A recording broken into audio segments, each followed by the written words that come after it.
Side खबरों के लिए सब्सक्राइब करें फ्लेम मीडिया और उसके बाद बेल आइकन को प्रेस करें ताकि सबसे पहले आपको मिले एक्सक्लूसिव खबरें।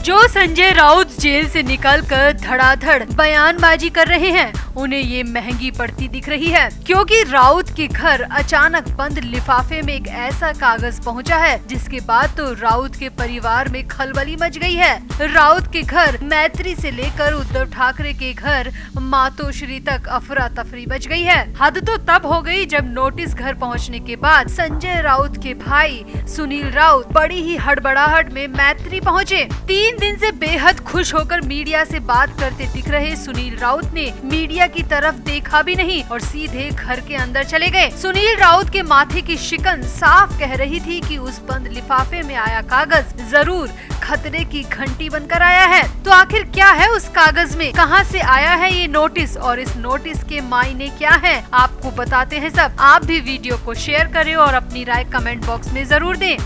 तो आगे बढ़ने से पहले आपको बता दें कि हमारे व्लॉग चैनल नीतू की पलटन का लेटेस्ट व्लॉग रिलीज हो चुका है, जिसका लिंक डिस्क्रिप्शन में है। आप भी जल्दी से व्लॉग देखें, लाइक शेयर और सब्सक्राइब भी करें। तो संजय राउत को पात्रा चौल घोटाले केस में जमानत मिल चुकी है। जिन 672 परिवारों के साथ बड़ी ही नाइंसाफी हुई थी, जिनके घर छीने गए थे, जिनकी जमीन छीनी गई थी, उन सभी परिवारों के आरोपी संजय राउत को कोर्ट से जमानत मिल चुकी है। और एक बार जमानत मिलने का मतलब समझा जाता है कि अब शायद ही दोबारा जेल में जाया जाए, मगर संजय राउत के मामले में ऐसा बिल्कुल भी नहीं है। राउत को बाहर आए 4 दिन भी नहीं हुए कि एक बार फिर से राउत के ऊपर आफत का दौर शुरू हो चुका है। एक बार फिर से जेल जाने के लिए पहला स्टेप जांच एजेंसी की तरफ से रखा जा चुका है, जिसके बाद सुनील राउत बड़ी ही घबराहट में संजय राउत के घर मैत्री में पहुँचे थे। जिसके बाद तो कयासों का दौर शुरू हो गया है कि संजय राउत एक बार फिर से बड़ी मुश्किल में हैं। दरअसल मुंबई मीडिया में आ रही खबरों की माने तो संजय राउत के घर मैत्री में आज सुबह यानी कि 13 नवंबर की सुबह एक कुरियर पोस्ट आई थी, जो कि खुद जांच एजेंसी की टीम लेकर आई थी। खबरों की माने तो सरकारी नंबर की गाड़ी राउत के घर आकर रुकी थी और ये गाड़ी किसी जांच एजेंसी की बताई जा रही है। अब इस गाड़ी से 4 अधिकारी निकले थे और वो पहले तो मैत्री यानी कि राउत के घर के अंदर गए। इनमें से एक अधिकारी के हाथ में ऑरेंज कलर का लिफाफा था, जिस पर लाल रंग की सील लगी हुई थी। अब ये चारों अधिकारी राउत के घर के अंदर गए और मुश्किल से 15 मिनट रुके और फिर वापस आ गए। और जब ये बाहर निकले तो इनके हाथ में वो लिफाफा नहीं था। जी हाँ, अधिकारी मैत्री से बाहर निकले तो उनमें से किसी के भी हाथ में वो लिफाफा नहीं था, यानी कि वो लिफाफा देने ही वो अधिकारी मैत्री पहुँचे थे। अब इस खबर के बाहर आते ही तो खलबली मच गयी। संजय राउत के घर के बाहर मौजूद मीडिया कर्मियों में ये बात जानने की होड़ सी मच गई कि आखिर उस लिफाफे में है क्या। मीडिया कर्मियों ने अधिकारियों से बात करने की कोशिश की, मगर जांच टीम के अधिकारी मीडिया के किसी भी सवाल का जवाब दिए बिना ही वहां से चले गए। अब इन अधिकारियों के जाने के बाद करीब 20 मिनट के अंदर अंदर संजय राउत के घर भाई सुनील राउत की गाड़ी रुकी और गाड़ी से सुनील राउत बेहद जल्दबाजी और हड़बड़ाहट में अंदर जाते देखे गए। जबकि जब से संजय राउत को जेल हुई है और जब से जेल से जमानत पर बाहर आए हैं, तब से लेकर अब तक सुनील राउत मीडिया के हर सवाल का जवाब देते देखे गए हैं। पिछले 3 महीने में सुनील राउत ने मीडिया को बहुत ही अच्छे से हैंडल किया है, मगर इस बार सुनील राउत ने मीडिया कर्मियों की तरफ देखा भी नहीं और सीधे घर के अंदर चले गए, जिसके बाद कयासों का दौर और भी ज्यादा शुरू हो गया। अब उस लिफाफे में क्या है, वो अधिकारी किस जांच एजेंसी के थे, क्या ये नोटिस संजय राउत के खिलाफ था और क्या राउत अब फिर से मुश्किल में है? ये सवाल जानने के लिए मीडिया कर्मियों ने संजय राउत के कई करीबियों को संपर्क करने की कोशिश भी की, मगर कहीं से भी कोई भी सटीक जवाब नहीं मिला। अब मीडिया कर्मियों के हवाले से आ रही खबरों की माने तो वो लिफाफा ईडी का नहीं बल्कि किसी और जांच एजेंसी की तरफ से आया है।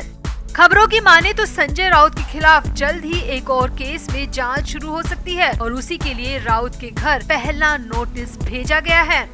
अब इस नोटिस में क्या है और किस जांच एजेंसी की तरफ से ये आया है, ये अभी तक क्लियर नहीं हो पाया। मगर इस नोटिस के आने के बाद राउत के परिवार के चेहरे की हवाइयां उड़ी हुई है, जिससे साफ अंदाजा लगाया जा रहा है कि राउत और उनके परिवार पर एक बार फिर से मुश्किलें आ सकती हैं। खबरों की माने तो कोई अतिशयोक्ति नहीं होगी कि राउत एक बार फिर से जेल के अंदर बंद किए जा सकते हैं। तो आपको क्या लगता है, आखिर कहां से आया होगा वो नोटिस, और नोटिस मिलने के बाद राउत के भाई और परिवार वाले इतने परेशान क्यों हो गए हैं, और उस नोटिस के अंदर आखिर ऐसा है क्या राउत को फिर से जेल हो सकती है? आप भी अपनी राय कमेंट बॉक्स में जरूर दें और वीडियो को भी शेयर करें।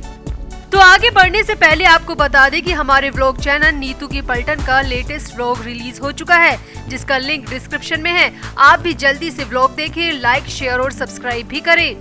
तो शिवसेना के फायर ब्रांड नेता संजय राउत जेल से बाहर आ चुके हैं और अपने धुआंधार बयानों से एक बार फिर सुर्खियां बटोर रहे हैं। हर किसी को निशाने पर ले रहे हैं। पीएम नरेंद्र मोदी हो या फिर गृह मंत्री अमित शाह, देवेंद्र फडणवीस हो या महाराष्ट्र के मुख्यमंत्री एकनाथ शिंदे, सबका नाम ले लेकर संजय राउत खूब बयानबाजी कर रहे हैं। और राउत की बयानबाजी से साफ है कि अब भी राउत के मन में जेल जाने का डर समाया हुआ है।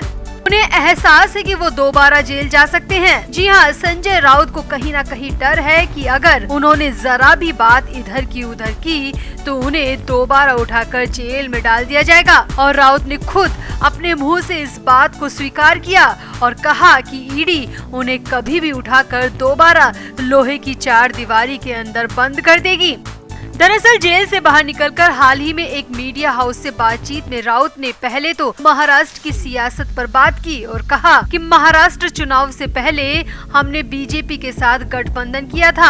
समझौता हुआ था कि सत्ता 50-50% के आधार पर साझा की जाएगी। हम हिंदुत्व को आगे ले जाना चाहते थे, जो कि दोनों दलों की मूल विचारधारा भी थी। राउत ने आगे कहा, जब हमने बीजेपी के साथ गठबंधन किया था तो उद्धव ठाकरे सीएम नहीं बनना चाहते थे। पार्टी ने ये फैसला लिया था कि एकनाथ शिंदे को मुख्यमंत्री बनाया जाएगा। अगर उस वक्त बीजेपी अपना वादा पूरा करती तो एकनाथ शिंदे तो तब ही मुख्यमंत्री बन जाते। उस वक्त शिंदे उद्धव ठाकरे के नेतृत्व वाली शिवसेना गुट के प्रति अपनी निष्ठा रखते थे, लेकिन बीजेपी ने शिवसेना का नाम और चिन्ह सब कुछ तोड़कर ऐसा किया। इससे पता लगता है कि बीजेपी आखिर चाहती क्या है, बीजेपी के मन में कितना पाप भरा हुआ है। अब पत्रकार द्वारा ये पूछे जाने पर कि शिंदे को सीएम बनाने का फैसला होने पर उद्धव ठाकरे राज्य के मुखिया कैसे बने, तो इस पर राउत ने कहा, उद्धव ठाकरे अलग अलग परिस्थितियों में सीएम बने। गठबंधन का संकेत देते हुए राउत ने कहा कि शिवसेना ने शरद पवार की एनसीपी और कांग्रेस के साथ गठबंधन किया है, इसीलिए उस वक्त की परिस्थिति ऐसी बनी कि उद्धव ठाकरे को 2019 में महाराष्ट्र में सरकार बनानी पड़ी। अब इसके बाद पत्रकार ने राउत से उनके खिलाफ दर्ज मनी लॉन्ड्रिंग केस के बारे में सवाल करना शुरू किया। तो इस पर संजय राउत ने जो बयान दिए वो सब अब चर्चा में आ चुके हैं। सवाल सुनकर राउत ने भड़ास निकालते हुए कहा कि मनी लॉन्ड्रिंग के मामलों में केवल विपक्ष के लोगों को ही नामजद किया गया है और बीजेपी के उन नेताओं या उन राज्यों में कोई क्यों नहीं है जहां बीजेपी ने अपनी सरकार बनाई है। क्या विपक्ष के लोग ही मनी लॉन्ड्रिंग करते हैं? बीजेपी वाले क्या सब दूध के धुले बैठे हैं?